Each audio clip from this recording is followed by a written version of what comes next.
as befits the different wishes of sentient beings and their intellects. Turn the Dharma wheel of vehicles, great and small and common. Thus we pray.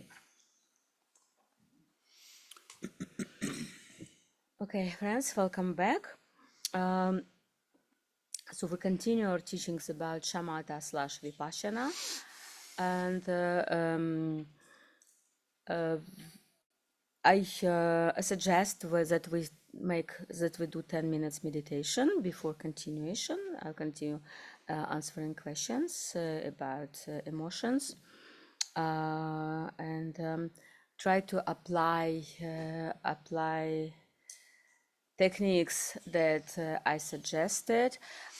You can choose object for meditation. Can be outer object like a rock or shell, or it can be inner object like a light or ball. But try to, after placing your attention on the object, try to remember it, and if you're distracted, just come back to it. If you recognize the moment that the distraction is to happen, try to stay with the object, and basically not to pay attention to anything that is arising, just to be with object no matter what's happening. That's our goal for this next a few minutes of meditation. Okay, would you like me to turn bell on, or would you like to do it without sound? No bell? Okay. Let's try to see.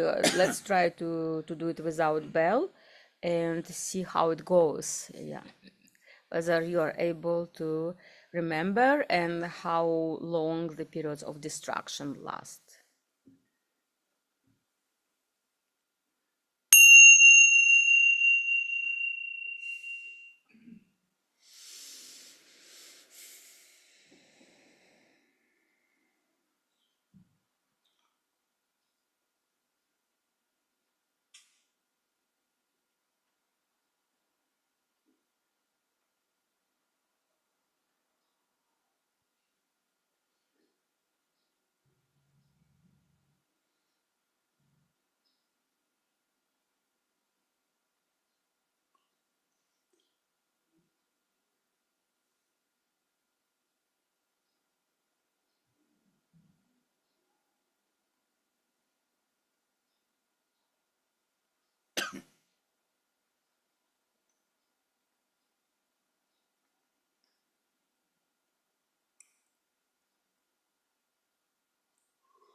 So while doing shamatha practice, you might feel uncomfortable or sleepy, um, but with time, when you practice more, I guarantee it will be easier. For me personally, learning how to concentrate, I consider this as the hardest part of my path. You know, like once you learn how to concentrate, then everything is going to be easier, but if you don't know how to concentrate, then that's when things are difficult. So now, in terms of and actually you can see now without bell whether you were able to stay with the object all the time, and without reminder to come back to the object. How did it work for you? Like whether you just got distracted and were distracted until the end of the session, or like you were able to remember a few times, and how long would it last, because when we use the sound of bell, so it's when it sounds, we know it's 1 minute or whatever period of time until the next sound, and then we try to hold on being present until the next time the bell sounds. So it's also interesting to compare how it works for you. So next step, I explained before how clarity and awareness works, and there was question about working with negative emotion, for example with anger. How it's done. So basically, we know there are 4 main obscurations to the path of enlightenment. So that's its obscuration of non-recognition, non-recognition that everything that manifests is inseparable from the nature of mind. For Buddha, whatever is manifesting, it comes together with recognition. And so there is no this separation for duality. But when we don't have this recognition, on basis of this confusion, an I emerges. And I is, on the basis of that, negative emotions emerge. And I is using negative emotions in order to sustain itself. And then this acting upon negative emotions, or when we have negative emotions, I talk about negative emotions not being like bad emotions, emotions where we don't recognize where they manifest from. Okay, so this can be can be good feeling or good thoughts, but because there is no recognition, so they just support duality state of mind. And then those emotions like make imprint on your mind, and that's a karma. And when we have this karma, we have karmic tendencies to act the same way again and again, to have the same feelings, to have the same emotions in the same situations again and again, and that is circle of samsara. And so we have, if we don't recognize the nature of mind, so we just go kind of step back, and we work with what we can recognize. Yeah, so we can recognize, if we don't recognize also our karmic tendencies, if we cannot see our karma, so we cannot directly work with that. But emotions is something that we can recognize, we can catch themselves. So we recognize we're having this emotion or this emotion. So, and that's because that part we can recognize, we're taking it as a path and we're working with that. So basically, we work with that part of manifested ignorance, which we can recognize. And here we are talking about emotions.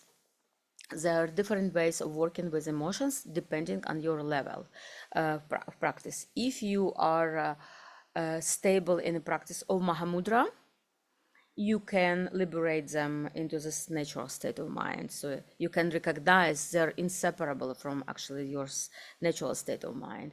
If you cannot, so you go a step back, and then you apply 6 parameters, or deity practice, or Shamata practice, or Vipassana practice, depending on the level of your practice. So basically, when we speak about Shamata practice, whenever emotion arising, we ignore it. So it's similar, like, for example, when you have strong emotion, when you are like have strong negative emotion in daily life, and you feel that it's overpowering you, it's better just to step aside, go away from situation until you cool down, if you cannot control yourself in situation. So the same is happening with shamatha practice. So the technique of concentration, of concentrating on an object, is skillful mean. So we kind of cut ourselves off from these negative emotions.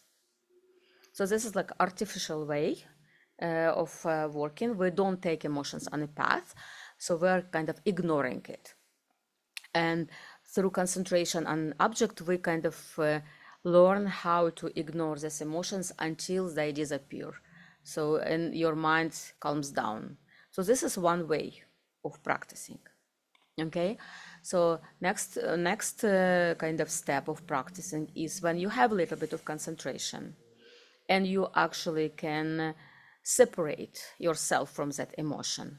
So you are aware that you are having this emotion, and you look at this emotion as it would be an object. So you take emotion as object of your concentration.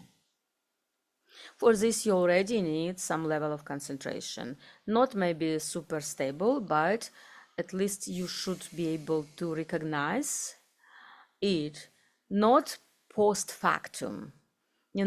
Usually what's happening, like we have this emotion, and then when it's already, when we already have it, we recognize it, and we kind of torn apart. It's a kind of emotion already took over.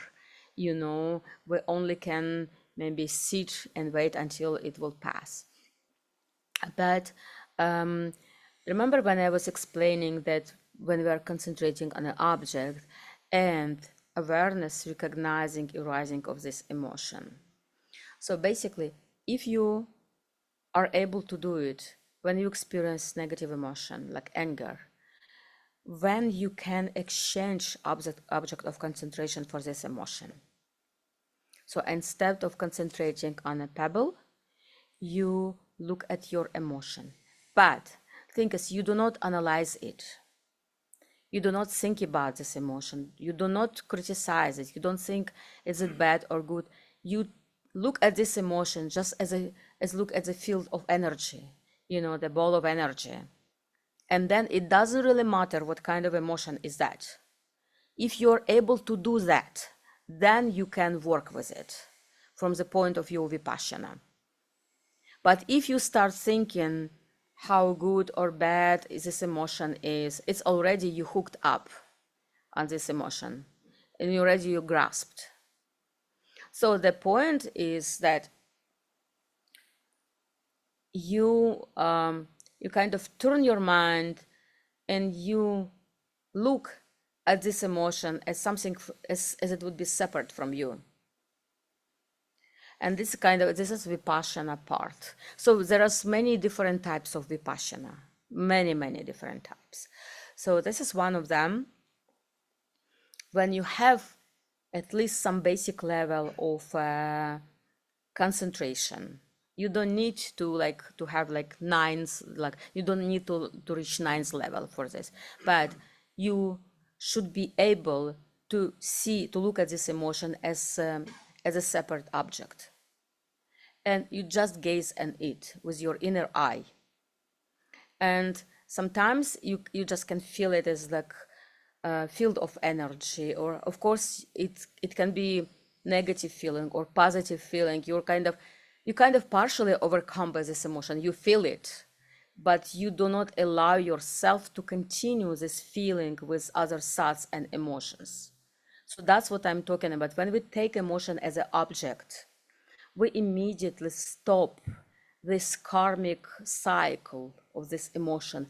It does not produce karma, because when we are looking at it, it does not. So just looking at it means there is no grasping in it, and so there is when we are looking at it, at the emotion with awareness, we do not allow it to create new karma. So, and because anything that is arising in your mind, any manifestation is impermanent, sooner or later, this emotion dissolves. It will not stay forever. Sometimes we have this wrong feeling, this emotion stays forever, but it's not the case. It just reinforces itself. There is new arising again and again and again and again. So these manifestations are like waves. So one way arising and then it kind of subsides. But because we don't have awareness, we don't look at it. So there is grasping happening on a, so we have this emotion, we feel this emotion, we think something about this, or we act, and we have like new karma. So whenever emotion arising and there is no awareness, then this emotion will imprint on your mind, and it will arise again and again and again. Sometimes I can say also, okay, I'm angry entire my full day, since morning until evening. I have this emotion, but in reality, it is not one emotion that we have. It's like millions of emotions that are arising, and we are reinforcing them with our grasping because there is no awareness. So basically, awareness, first recognition, and then if you are able to look at it, take it as object of concentration. So then we are not allowing this emotion to create new waves, you know. And then when we are looking at it, because it's impermanent, it starts to disappear. So basically, then if we are able to stay and look at this emotion until it disappears. So first it's the emotion as an object, but then sooner or later it's going to disappear. But if our attention is here, while if we are looking at this emotion while it starts to disappear, and we look at it when it disappears, when we see where it disappears, and it disappears into empty nature of mind. And this is a way of entering that state. So that's actually you recognize the nature of that emotion from experience. You see that anger, when it disappears, it leads you to the experience of nature of mind. So, and here, this is a very powerful way which helps you to not only to become free from negative emotions, but to see where is it rooted. And you see that actually this emotion is illusion. And you see it from your experience. You don't need to be taught about this. When you are able to take emotion as an object and you stay with it until it starts to disappear, and you stay this through entire process of disappearing, you follow it where it disappears. And then when it disappears into the natural state of mind, you are entering that state of mind. That's a quick way. And here you are learning that whatever manifesting has impermanent nature. And whatever is manifesting is dissolving into its natural state. And that's already your experience. So we can talk about this for a very long time, but to experience this is much easier than to understand through listening. That's why we say, like, spend like 15 minutes a day or 30 minutes a day practicing shamatha, gain some stability, and then use emotions as a path. Is this clear? Clear? So, but this happens, like we say about the stages of shamatha. Like, first you place your attention on an object, then you try to remember it. Then it becomes easier to remember it. And because your mind calms down, your habitual tendencies, you do not feed them, there is clarity and awareness. And so basically, when there is awareness which notices like movement of your mind, it already means that you get some stability.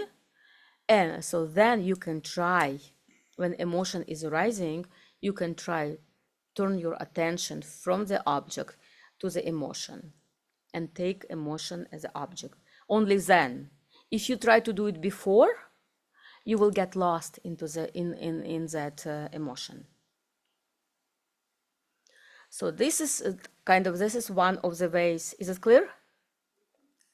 And I say, like, when you start experience it, you will understand what I'm talking about, and it's actually not difficult to reach. If you understand this process, the problem is that there is confusion about like techniques and how to apply them. But if you understand this, it's not difficult to reach. That's the only thing you have to do is just sit down and practice. And you might practice 1 week or 2 weeks or months or 2 months. You actually don't need long time to reach that level. So at least to have some experience. Sometimes there will be emotions you will be lost, sometimes you will be able to follow them. But more you do it, more stable your mind and also your conviction that thoughts, that everything that is arising is impermanent. Then nobody will have you to convince you that manifestations are impermanent. You will see it from your own experience. And that's most powerful, than listening to teachings or reading books about it. And this is very simple. The steps are very simple. We just need to dedicate some time to it. Okay? And take it seriously. Not only like count how many minutes you sit, but like, okay, if it's half an hour, you completely should be there. And if it doesn't work first time, second time, 10th time, doesn't matter. You just apply the same effort all the time and it will work. I guarantee you, it will work. Because anyone who is doing these practices regularly, they gain something out of it, And like of course, it's easy to see progress if you do it in the retreat. You go for 2 weeks retreat, for 1 month retreat. But if you cannot do it, just make sure that it's part of your daily schedule. So, and then you like when you hear teachings, you don't have any confusion about how things working, because from your experience and you can share it with others, and you see it's actually the stages of Dharma path are very clear and it's not complicated. So there are different approaches depending whether you like practice from the point of view Shamata, Vipassana, deity, yoga, channels, but they're very clear, and you don't need to learn about all the stages. You just need to be comfortable about stage you're practicing, and then everything unfolds, So another way of working with emotions is through deity yoga. Yeah, so basically when we visualize seed syllable, we visualize mantra. It's very interesting because seed syllable is is stable. Yeah, it stays in one place, but mantra rotates. So we have like 2 parts. One is dynamic, and another is static. You call it Static. Yeah. And it does have effect on your mind. So when you concentrate on seed syllable and also at the same time you are able to visualize mantra rotating, it does have effect on your clarity aspect, because it's like you have to perform 2 actions at the same time, and like it does have really quick way of opening that clarity aspect and awareness aspect. And then it's also when we are concentrating on visualization and on recitation of mantra, the energy which usually goes to discursive thoughts goes into mantra recitation. So because it's it's like prana goes one way or another way, So, and when you prana always will go the way you are concentrating your attention on. So practicing mantra recitation brings this energy flow to the point of visualization and to mantra recitation. And that's what we call like, we transform discursive thoughts into the mantra. That's what transformation is, when you concentrate on it. So that energy, which usually goes to feeding your habitual tendencies, goes to mantra. It's the same energy. You know, originally, there is no dividing on good or bad, deity or not deity. It is all deity energy, which is not recognized. But through mantra recitation, we actually, instead of feeding our habitual tendencies, we feeding deity. And that's another way of working with negative emotions. When you feel negative emotion and you concentrate on the visualization and mantra recitation, you will feel at some point that your negative emotion is disappearing. And you feel this deity pride, you know, this certainty of deity. These things are actually very simple and they do work. Okay? That's concerning of mantra recitation. Then another way is altruistic motivation. Yeah, because negative emotions, anger, jealousy, strong attachment, they are fed, they are feeding I, and like they are reinforcing each other. I reinforcing negative emotions reinforcing I, and actually reinforcing dualistic point of view. When you cultivate altruistic motivation, like wish to help others, and you act on this motivation, like when you're generous or like you are doing something for others, giving protection, giving food, or like helping others, when you are thinking of others with love, at that moment your ego starts to dissolve, because the love and altruistic motivation is a natural quality of our mind, of enlightened mind, of Buddha mind, or of pure mind, of deity mind. So whenever we are concentrating on love and compassion and altruistic motivation, we kind of get connection with our nature. And so our nature doesn't have I. So this kind of natural way to dissolve I, when we are thinking of others with love and compassion, when we cultivate altruistic motivation. So when we practice 6 paramitas, 37 practices of bodhisattva, like sincerely, at that moment, our I, illusory I, dissolves. Because love is a kind of hook or like thread that leads us to the natural qualities of nature of mind. That's why we are concentrating on love, because this is quality of nature of mind. So love and compassion. So all this like love, compassion, awareness, clarity of mind, these are qualities of nature of mind, and that's why we are cultivating them, and we can cultivate them in practice or in daily life. So in this way, this is also skillful mean to get rid of negative emotions, because when we're thinking of others with love, the negative emotions and what is supporting negative emotions starts to dissolve. So, but I want to tell you that also we have very strong karmic habits. So, and it doesn't mean that like once you dissolve negative emotion, it will never appear. It will appear again and again and again and again. You should be ready for it. It will reappear 100 times or 1,000 times, depending on how strong your habitual tendency is. And so then you should be ready for it, and you should become really skillful in this skillful means.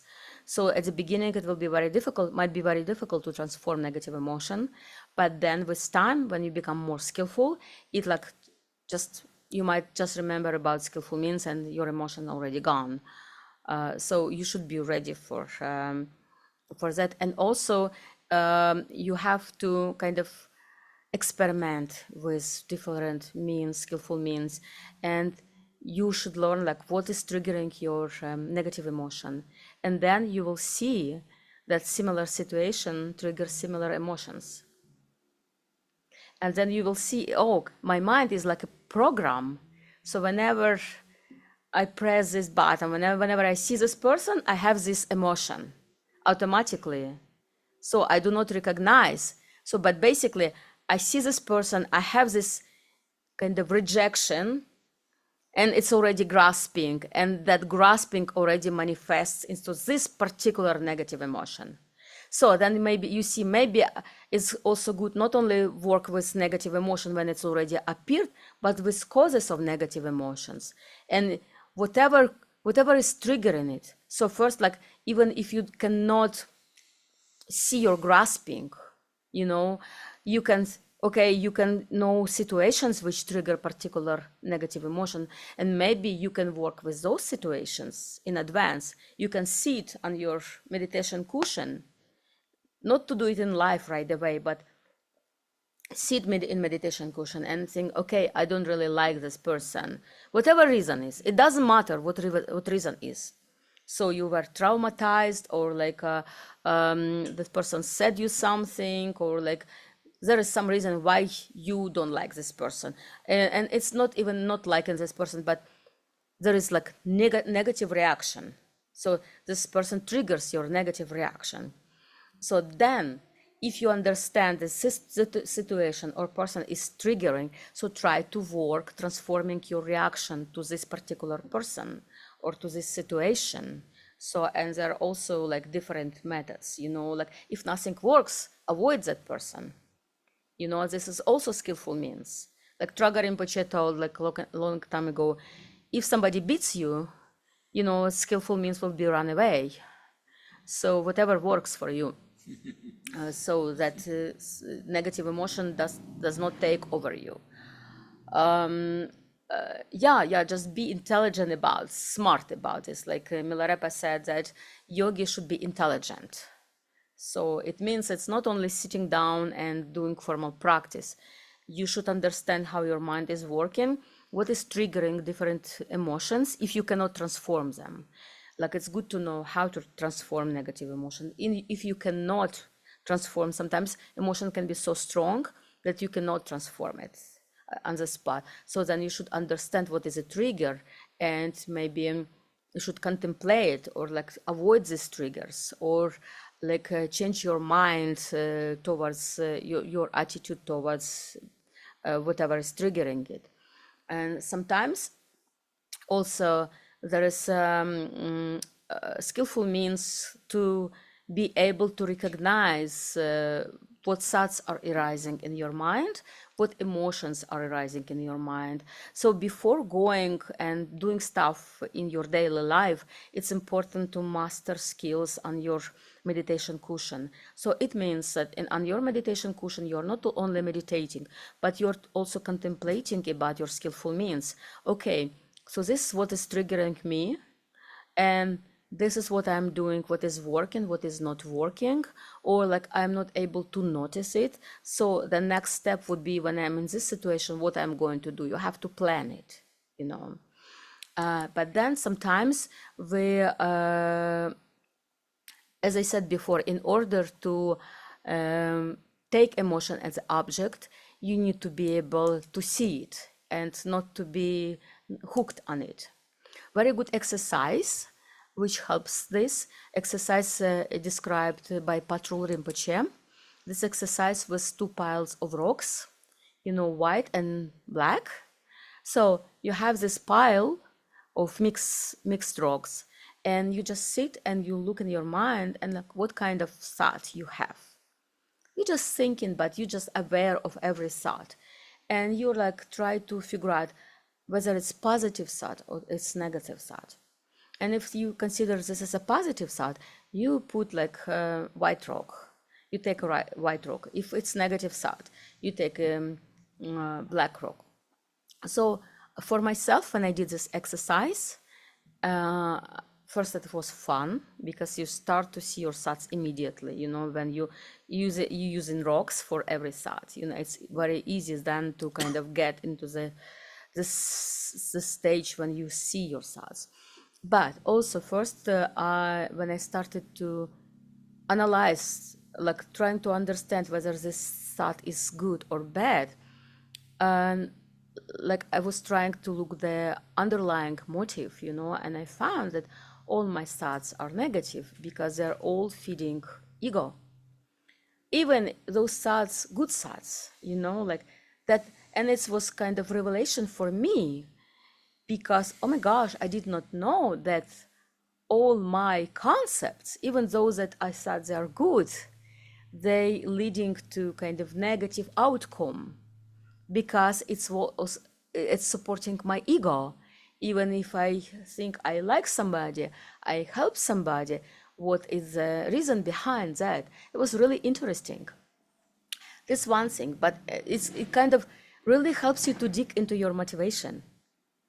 But another thing which was very helpful, when you're doing this exercise, it's very easy to see and catch your thoughts.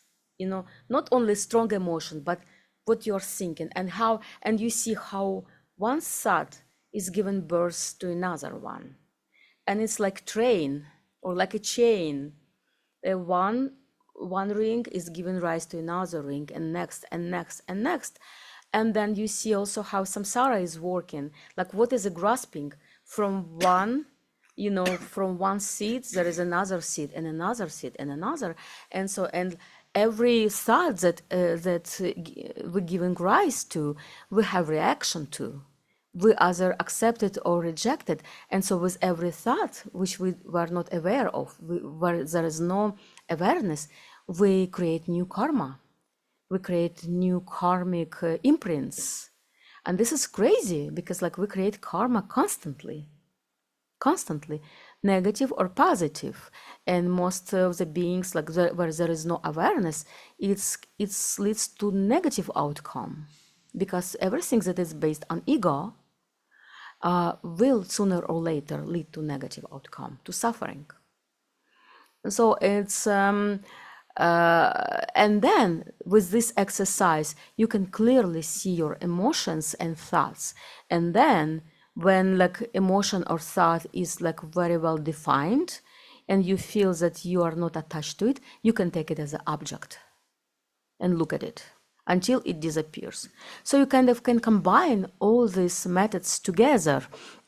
This exercise with the rocks really helps you not to be distracted, and once you clearly see that thought or emotion and you feel that you are not hooked on it, so then you take it as an object of concentration and you stay with that thought until it starts to disappear. So, and this exercise with rock you can do anywhere. Like you can see, like sometimes I would go like to cafe, I'd order coffee, and I would use like not necessarily rocks, but two counters or two small malas, and like I would take a piece of paper and I would divide it, and with pen I would mark, and it's like fun. You're like drinking coffee and doing this exercise, and then like you look at your sides, it disappear. So it doesn't have to be formally all the time, and you can do it 10 minutes, like riding you don't have subway here. I mean, like, so I mean, yeah. So, but like sitting, like you taking walks, you sit in a park for like 10 minutes, on a bench, and you do this exercise, and it's really fun. So in this way, practice becomes like alive and becomes part of your life.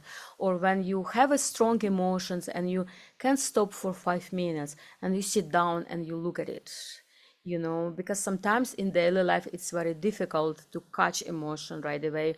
Or like in evening, you can come home and you sit down and you kind of do this kind of recapitulation of like strong emotions that you had today, and you try to transform them, or like you plan what are you going to do next time. And also another thing with this exercise with rocks, when I figure out that most of my thoughts kind of lead to negative outcome, so I understood, okay, there is a way to transform them. So this is my habit, like thinking about nurturing my ego. I can create new habit. And for example, I remember like there was something or somebody I did not like, and like I don't like this person, and I hold this rock and I tell myself, I like this person, I like this person, I like this person. I'm like, and you know, like when you do it many times, that you create new imprint. And at some point I like, okay, I don't have negative feeling. I might don't love this person yet, but I don't have negative feeling anymore. So and basically it's very easy to make new imprints onto your mind. But you have to be aware of your old imprints, and then you take them and you kind of remake them. And I'm holding this rock and like, okay, I really, by giving this person, I really wanted to feel good. And so you're recognizing that intention was not completely pure. And then I tell myself, no, but I really want this person to be happy. I really want this person to be happy. And after you do it 100 times, like I even used mala, you know, like doing it 108 times. And after doing this for some time, you feel, you might not feel like genius, like, you know, altruistic motivation, but you at least don't feel such a strong grasping. Like you doing not because you won't satisfy yourself, but because there is some compassion, you know, towards that person. And that's how it works. It's very easy to make imprints on your mind, and we're doing this constantly by feeding our karmic habits, you know, by acting automatically like program. So, and that's why, like, first we work with strong emotions because it's very easy to recognize them. And then we use 6 parameters, deity yoga, guru yoga, Shamata practice. All these practices are aimed to change your, like, these imprints, your habitual tendencies. So basically, we are transforming negative karmic imprints into positive karmic imprints, because then it's much easier to recognize the natural mind.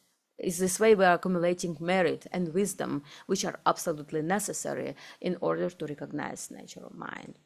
So would you like to take 5 minutes break? And then if you have any questions or if we want practice, we will continue. Yeah.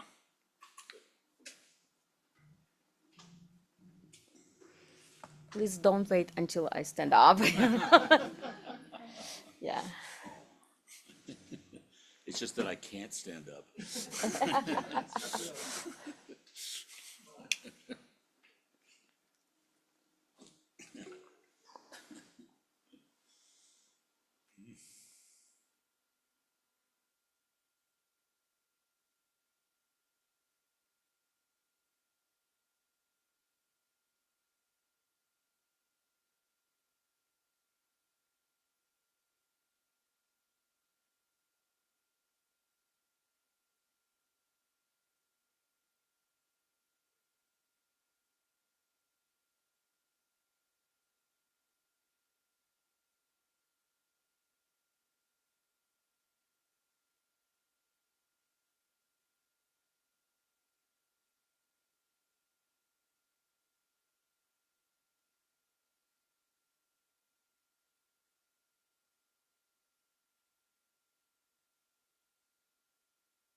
If you have any questions, now it's good time to ask them.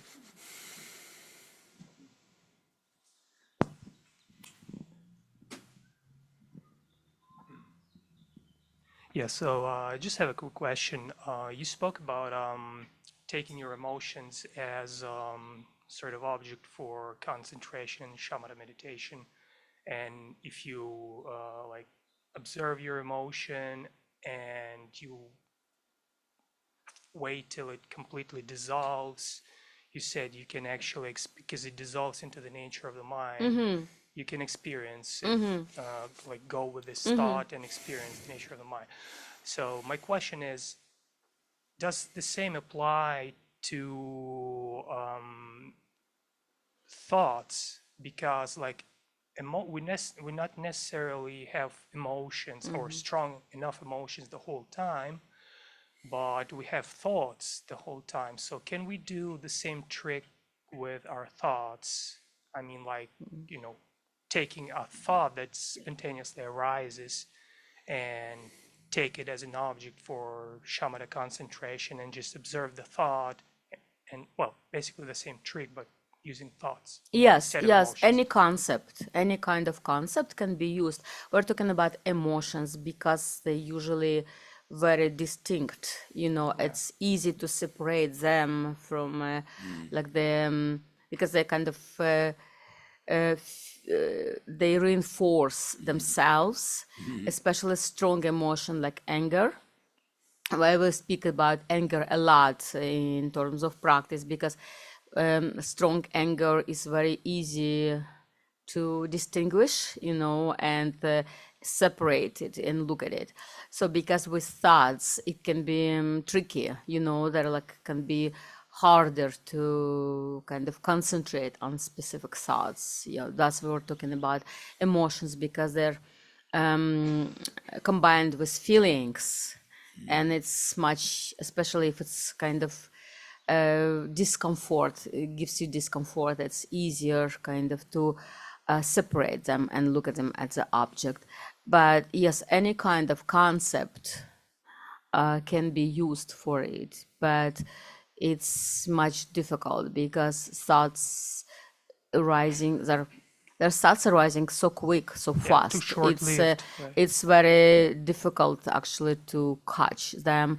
It's much easier just to absorb them, like with awareness. And yeah, so this is one of the way, of working, of taking emotions at the past, because also thoughts arising, if they're not combined with emotion, they might not, it's just like result of karmic imprints, and they might not just like they might not have effect on your karma, just like they like if but usually any kind of thoughts, they are combined with I say like other acceptance or rejection. Yeah, but sometimes actually when you practice shamatha and your awareness kind of opens up, and it starts noticing that something is going on in your mind, something arising all the time. They might be, some thoughts are forming completely, some thoughts are not forming completely. So and you start to perceive it more like waves which at some point manifest as thoughts or as emotions, and but underlying, like those waves do not have kind of emotional or conceptual flavor. They're just like waves. They take form of specific emotions and thoughts because so when on this level of non-recognition, your karma is activated. So basically, when we're in a state of the nature of mind, when we're recognizing it, your karma is not activated. Of course, that karma that already ripened is already ripened, so it's already happening. Yeah, but like new arising of karma is not activated, and it's only activated when there is on that level where there is grasping at I, and it's hard to explain but it's easier to see when you start actually, when your awareness is strong and it notices that those waves, you know, of manifestation, and when those waves are taking specific forms of specific emotions and thoughts, you start to understand how karma is manifesting, that originally there is no karma, that karma is manifesting only when your when dualistic perception is activated.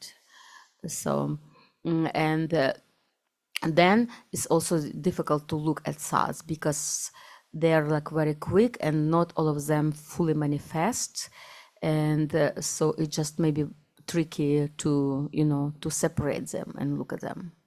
Yeah, but sometimes like you have like, you know, this really like insisting thoughts when you sit Yeah, and meditate and you like have this thought, okay, so tomorrow I have an exam, right?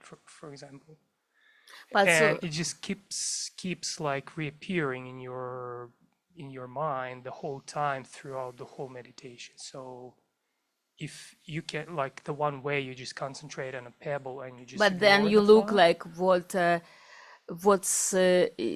what activates this thought. Is this like your agitation? Is there a feeling behind it?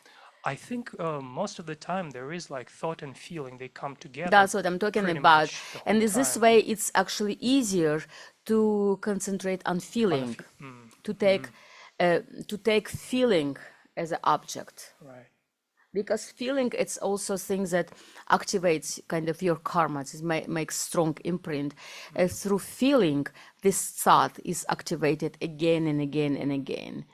So this feeling of agitation or happiness or fear kind of makes imprint of this thought stronger.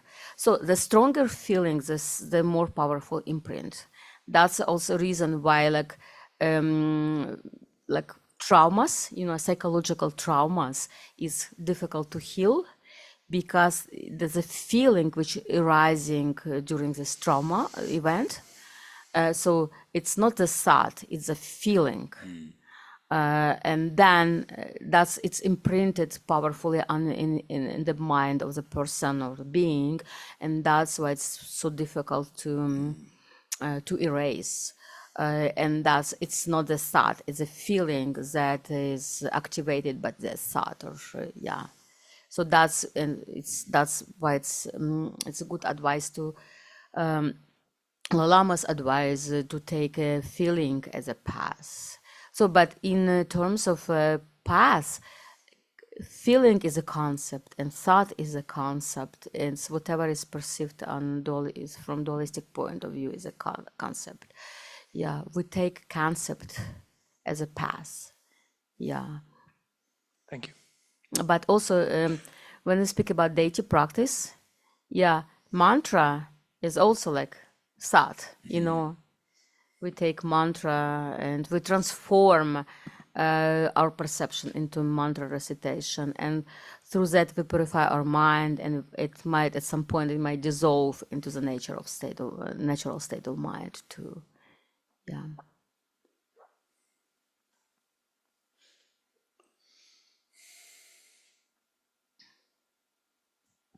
Is that when we're using concepts to get beyond concepts?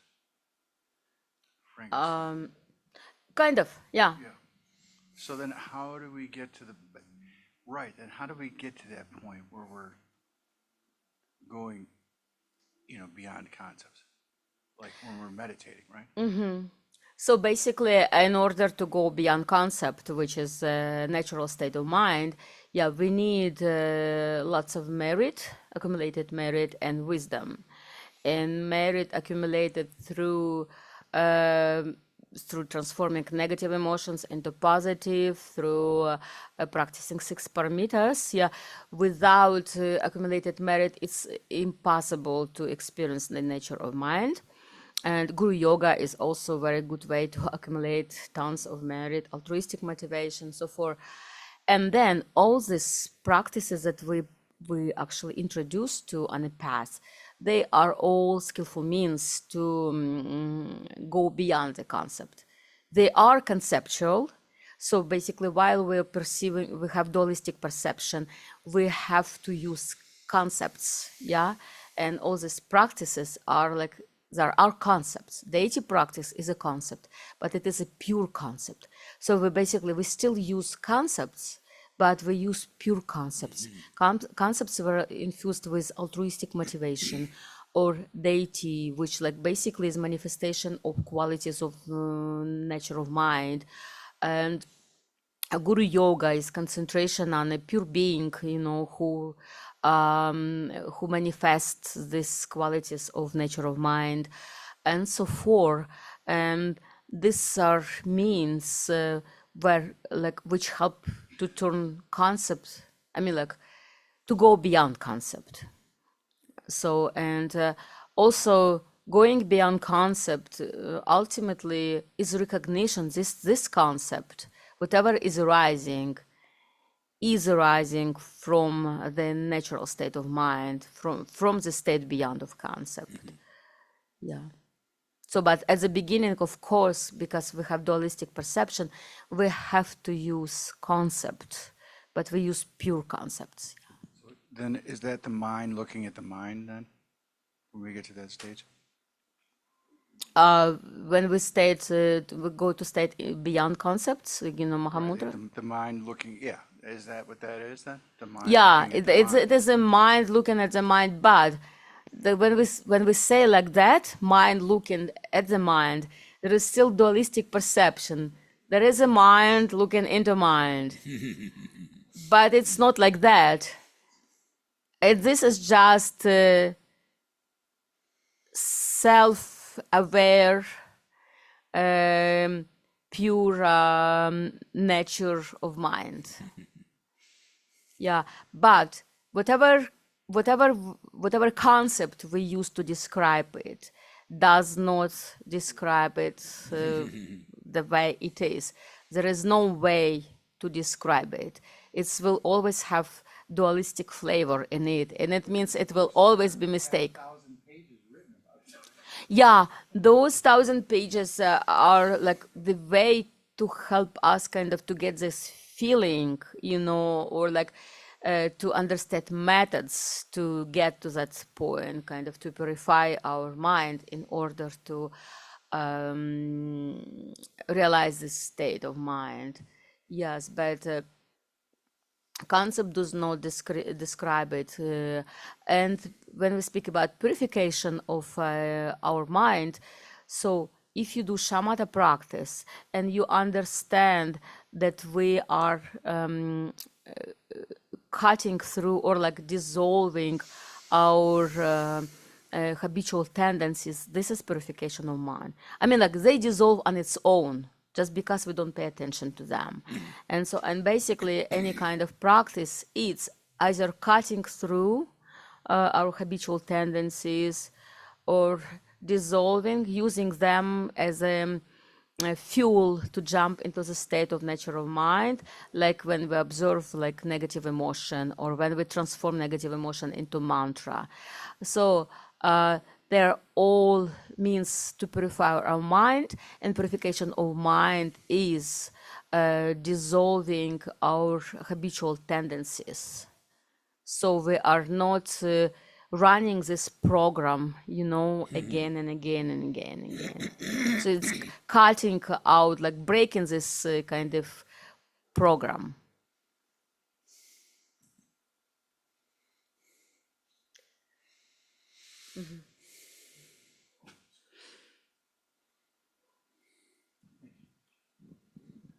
I had two questions. The first was you mentioned you were reading like lines from Pancho Rinpoche. And is there a specific book or something that he writes on the four, like noble truths and path towards liberation? Yeah. Can you? This is Patrul Rinpoche's book, The Words of My Perfect Precious Teacher. Teacher. Okay. Yeah. And how do you spell Pachu? What- Patrul. Patrul. Patrul. Patrul Rinpoche. Okay. Do you have that one? Words of my perfect Words of my teacher. perfect teacher. Okay. Kunzang Lama Jalom. Okay. We have it. I think Okay, you have we it. have Yeah, it. and Charlie's it's got a good actually- library. That's yeah, good. this is I a just- beautiful. got This a is good a beautiful library. book because it goes through this like basics, like Okay. the four thoughts that So we turn have it. mind to dharma. Uh-huh. And so it gives very clear explanations, like if you want, like even if you want to know information about all these topics, it's Okay. actually excellent source. Okay, Yeah. great. Thank you. One other question. You had mentioned that you were working with like trying to transform the way you were looking at someone you didn't like or something. And I think you said you were like holding a stone and just, imagining just I like her, I like him, or whoever it was. Can we do that same type of practice just to imprint more positive things on our own ego or personality? So say we want to be more lighthearted and joyful or something versus serious and that type of thing. We can just sort of hold something and just keep thinking I'm this way type of thing. Absolutely. It's the same. Actually, having negative attitude toward yourself, it's also discursive negative thought. So yeah, because we are we have the essence of deity, which we don't recognize, and it's basically like cursing deity. It's like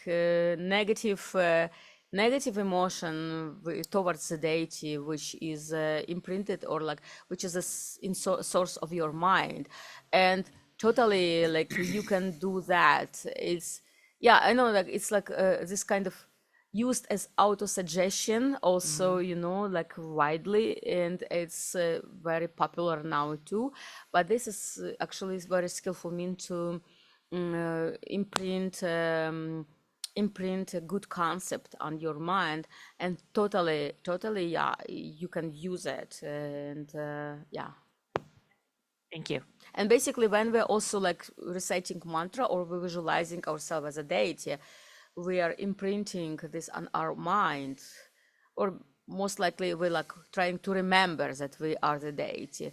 So that's also the purpose of sadhana, to kind of remind ourselves, or like to imprint on your mind this, on our mind this image of deity, which is a manifestation of the quality of our pure mind.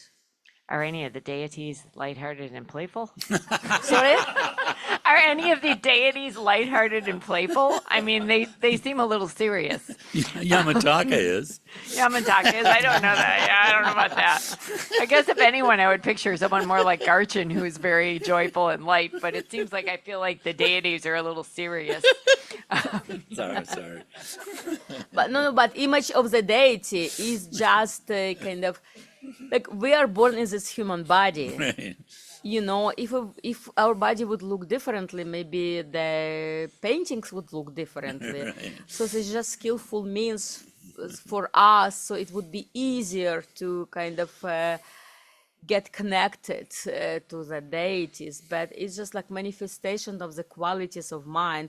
And that's why we speak about like every deity, all the symbolics, like so many hands meaning that, so many heads meaning that, like red color, blue color. So this is kind of manifestation of the qualities of mind, of clarity, of awareness, of like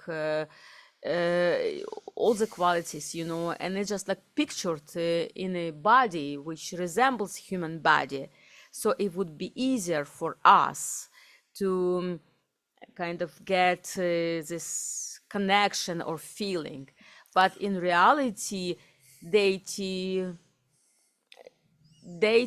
can manifest as any kind of form, as anything. It's just easier for us to visualize deity in this form. Okay, thank you.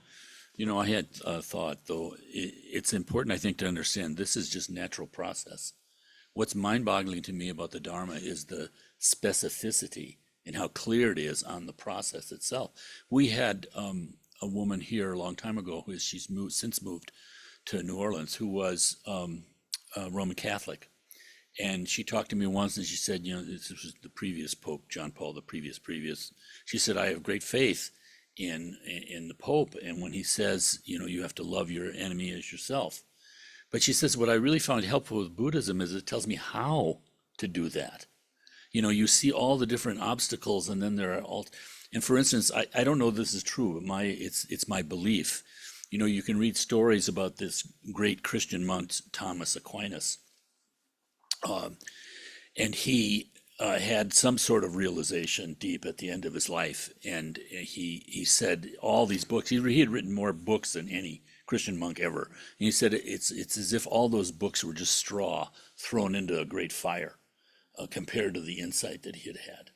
And there's actually a true story of him. He was so famous, he was invited. He was at a big banquet that the King of France was having. You know, big long tables with all these important people, and you know, being fed by servants and that, and the king sitting up there. And Aquinas was like wrestling with some mental concept, some problem, but he was like so into it, and he suddenly solved it. And he was like ignorant. He was ignoring everything that was going on around there. You know, it's like a formal thing, like with the president of the United States. And all of a sudden, he took his hands and just went like, and he was a huge man on the table, and the whole thing just like, what? And he said, that settles the question with the Manichees.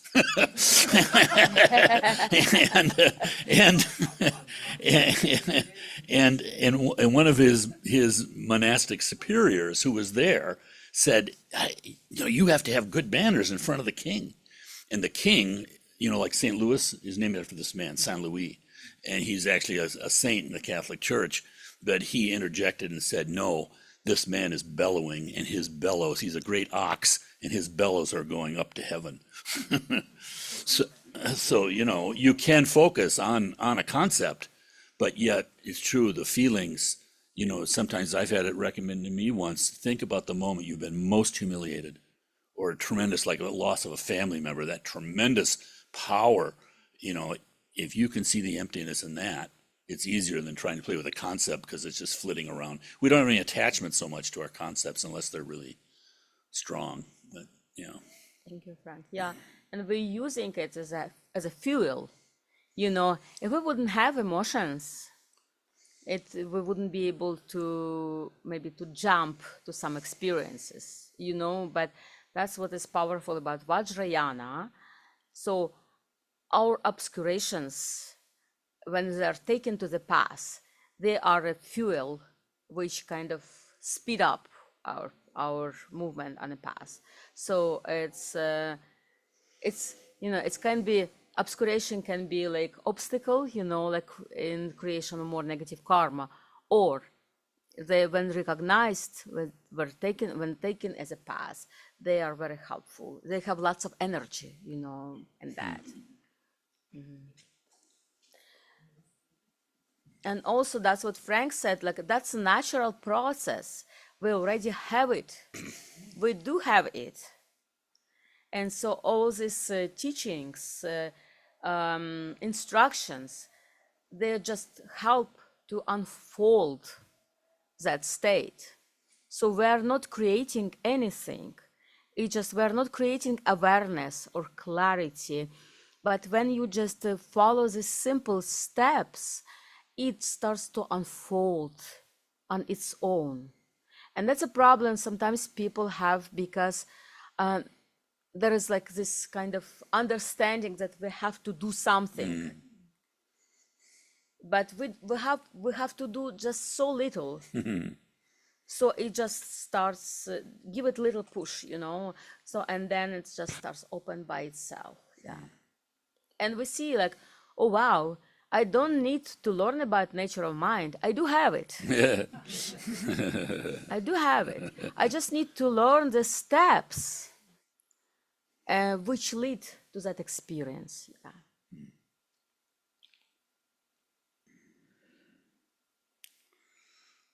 So did we exhaust all our questions? And yes, that's what, yeah. So if everything is clear, yeah, so the entire process is clear. So we can do Shamata or Vipassana, whatever you feel is comfortable for you, and we can do for the next 10, whatever minutes, 10, 15 minutes. Yeah. And yeah, try to either continue practicing shamatha, or if you feel that you're able to turn your awareness and look at the emotion as to the object, and see whether you are able to sustain it, whether you're able to look at the emotion until it disappears, or you continue this cycle of thinking, whether you can cut through it, stop it, or like it's continuous, like new thoughts arise and new thoughts and emotions. Then when the cycle continues, it means you already grasped at the emotion, that you are not really looking at it, but you are just following it. But when the cycle of thoughts and emotions do not continue, when it stops, so, and you looking at this emotion, it means that you were not overpowered by it. So now you can use it as a path, you can look at it. So are you recommending?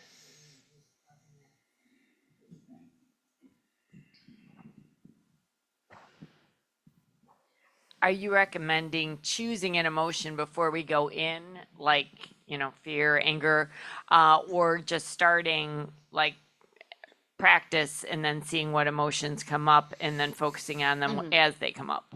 Yeah, I recommend do second. Yeah. Okay. Because choosing like fishing for emotion right now might be difficult. So just concentrate on object, and if you feel that there is emotion, like maybe dissatisfaction or some discomfort, feeling happy or unhappy when it's arising, and if it's pretty strong, then you can turn your attention to this emotion and see whether you will get lost in discursive thoughts. When you, like, if you get distracted, it means you're not ready yet. If you don't get distracted, if you don't forget what we're doing, so then maybe you're ready to do that. Okay.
Try not to lose this feeling of presence of or awareness if you have it.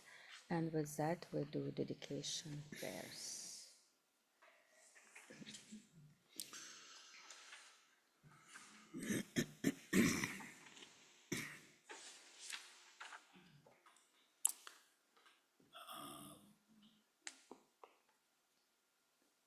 Let's do page 16.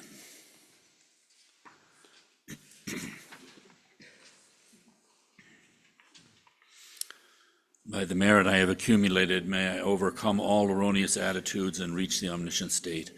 May all sentient beings who are suffering in the waves of birth, old age, illness, and death be freed from the ocean of samsara. Whatever merit I have accumulated from prostrating, offering, confessing, rejoicing in the merits of others, exhorting and beseeching, I dedicate all towards the highest perfect enlightenment for the benefit of all sentient beings.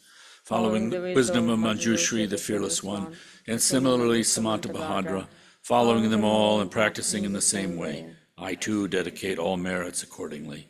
By the method of transforming the merits as shown by the Buddhas of the past, present, and future, all merits from these wholesome deeds I dedicate towards practicing excellent conduct. By the blessing of the Buddha who has attained the three perfect embodiments, by the blessing of the Dharmata, ultimate reality beyond the transitory conditioned nature dualistic phenomenon, by the blessings of the unity of the Sangha, may our prayers be fulfilled accordingly.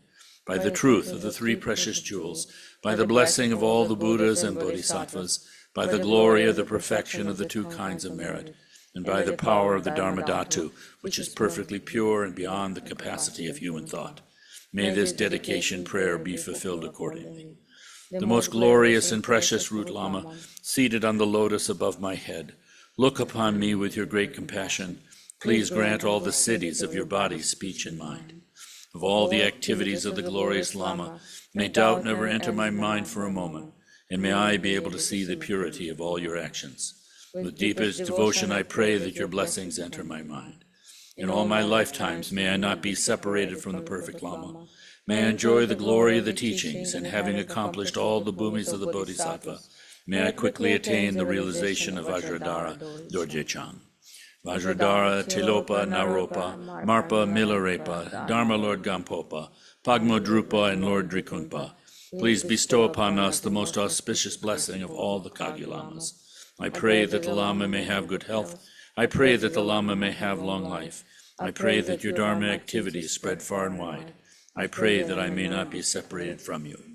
May the teachings of the great Drikunpa Ratnashri, who is omniscient Lord of the Dharma, Master of interdependence, continue and increase through study, practice, contemplation, and meditation until the end of samsara. Glorious, holy, venerable, precious, kind root and lineage Lamas, divine assembly of Yidams and assemblies of Buddhas, Bodhisattvas, Yogins, Yoginis, and Dakinis, dwelling in the 10 directions, please hear my prayer. By the power of this vast root of virtue, may I benefit all beings through my body, speech, and mind. May the afflictions of desire, hatred, ignorance, arrogance, and jealousy not arise in my mind. May thoughts of fame, reputation, wealth, honor, and concern for this life not arise for even a moment. May my mind stream be moistened by loving kindness, compassion, and bodhicitta, and through that may I become a spiritual master with good qualities equal to the infinity of space. May I gain the supreme attainment of Mahamudra in this very life. May the torment of suffering not arise even at the time of my death. May I not die with negative thoughts. May I not die confused by wrong view. May I not experience an untimely death. May I die joyfully and happily in the great luminosity of the mind as such, and the pervading clarity of Dharmata. May I in any case gain the supreme attainment of Mahamudra at the time of death or in the bardo. By the power of the merit I have accumulated, the power of the merit in samsara and nirvana in the 3 times, and by the power of the primordial merit of Buddha nature, by all this may I and all sentient beings quickly attain the perfect enlightenment state of Buddhahood. By the merit I have accumulated, may I overcome all erroneous attitudes and reach the omniscient state. May all sentient beings suffering in the waves of birth, old age, illness, and death be freed from the ocean of samsara. Bodhicitta, the excellent and precious mind, where it is unborn, may it arise. Where it is born, may it not decline, but ever increase higher and higher. May the teachings of the great Drikungpa Ratna Shri, who is omniscient Lord of the Dharma, master of interdependence, continue and increase through study, practice, contemplation, and meditation until the end of samsara.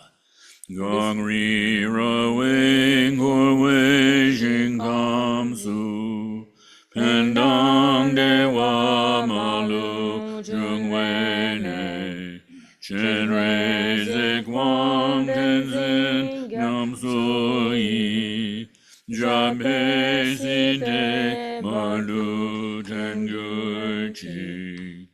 Kunjo kundu shakya sangei, tenpa zinjing bawe dagni je. Kunzang chumpe rodon grin lejo, lundrum jetsun lame jabtenzo. Chonchok zumgi tenpa zin pala, nyangi wangchuk jetsun jambayang. Tubden rinchen dron me degzema, kyungi nang wakagya jabtenzo. Pakpeyul na arya deva, ye dokam joksu gangi riksin tru, jikten gonpo tu se choding pa, palden gachen kutse kagyarten, yikdu gyalten naktre ne kam dir, tu drop dorje tabu tujungi, remake and beg kurji dagirje, ten penyi magachen jabtenzo. Om mani padme hungri, Om mani padme hungri, Om mani padme hungri, Om mani padme hungri, Om mani padme hungri, Om mani padme hungri, Om mani padme hungri,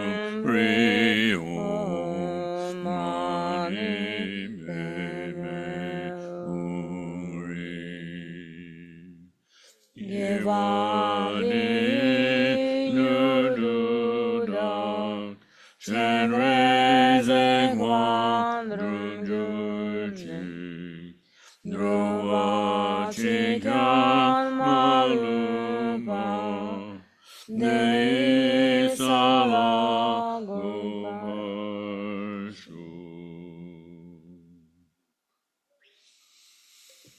Thank you.